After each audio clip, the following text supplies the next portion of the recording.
Alright, so I'm going to teach you how to change the cabin air filter of the 2016 Vitara.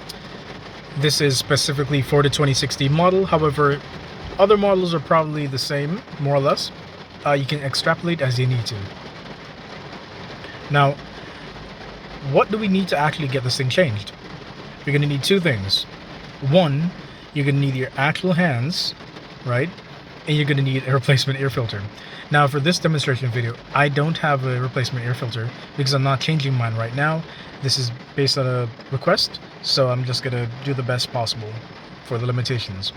Alright? The first thing you're going to have to start with is your hands. Now, if you notice, I don't have a watch on. As you can tell, I am someone who usually wears a watch. I don't have it on for this change. There's a very specific reason for that, and it'll be apparent very shortly. Now, as you open the glove box, it'll do one of the two things.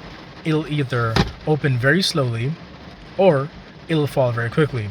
Or in my case, which is three options, I guess, it'll start opening very slowly and then fall.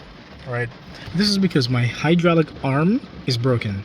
Now, this is a feature that I don't really care for. However, you need to make note of this and the specific processes of changing this, especially if it is a feature that you do expressly like or need. You got to take very good care for this hydraulic arm.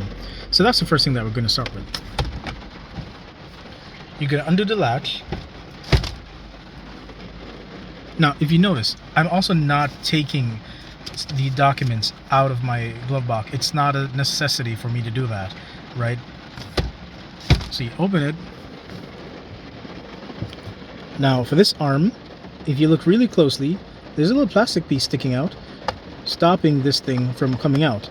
Now, it should look like this, so it's going to stop it from coming out. In my case, it's kind of more or less broken. But what you need to do is press on this little tab right here, and while you're pressing on it, you got to find a way to pull it out, right? So it's a press in, right? So you're pressing it in, and then you see I'm reaching around with my index finger, and then I'm pulling it forward.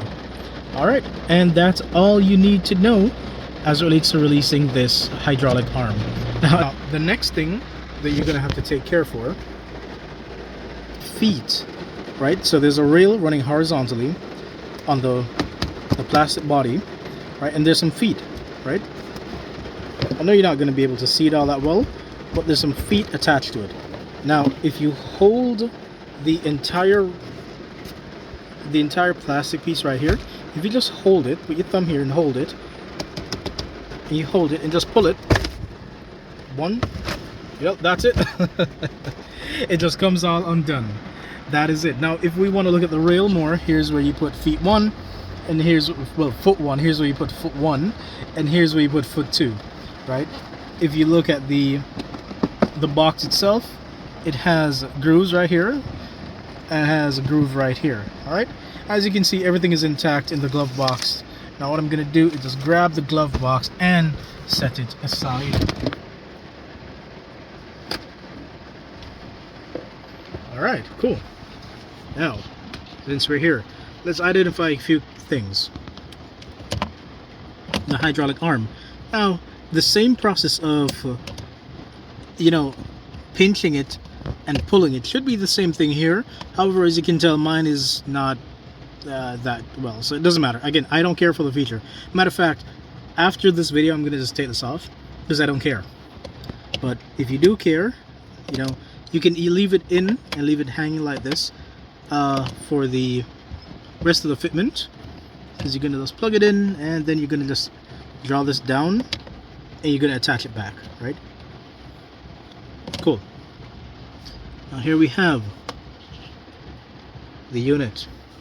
Now this right here is a faceplate. There's a tab right here, right? And there's a tab right here. You really need just one tab. See that? Let me go again. One tab, pull in, and that's it. You can just wiggle it off, or well, in my case, boom, boom. That's it. That's the air filter for you. And then you pull it out. Right? You see there's a leaf stuck in mine. So mine definitely needs to be changed. Alright, but I'm not forgot to buy the replacement, so here we are. In the description, I'm going to leave a link to where you can buy this exact one, right? And then you see how it looks in the unit without it. Alright, now let's do some imagination work. Now imagine this was a brand new air filter. Here's how I'd put it in. Now, this way is wrong. It's this way, right? Not the long end, it's going to be the shorter end, right? So the longest end is going to be turned this way. And the shortest end is going to go in.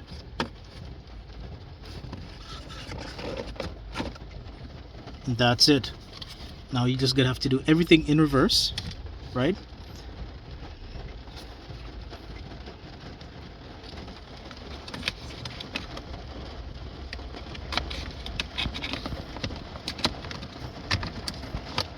Snap it in, snap it in.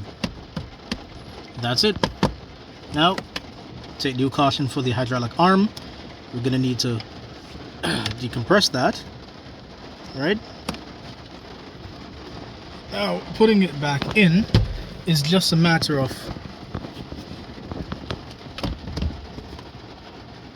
you know, you see how the feet are on the horizontal rail, right? You see it's mounted properly. It has enough room to pivot. Cool. Now, what you really want to do at this moment is have the door ajar. Okay, so now that we're here, right? You notice I now have the door open so I can get deeper access into this.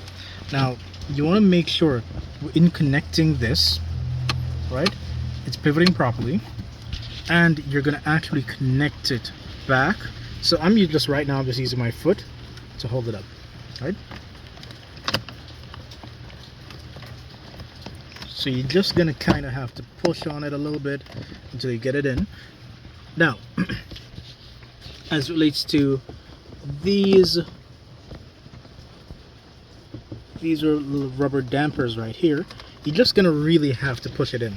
That's really just really how you get it in. Now, of course, you could do some more finagling, but it's a very rigorous material. It's not gonna bend or break or dent or crack or fall off. No, it's gonna hold up, right? And that's how you do it. Cool. That's how it's done. Like, share, comment, subscribe. If you have anything else that you want to learn how to do as it relates to the Vitara or anything else in general, if I can facilitate it, I'll make a video on it. Alright, thanks. Again, check the description. I'm going to find where you can buy a replacement air filter, probably on Amazon, maybe on AliExpress, maybe on eBay, right? And you just follow the same steps, and that's how you should actually get it replaced. Of course, the part number is going to be there in the description as well. So once again, thanks.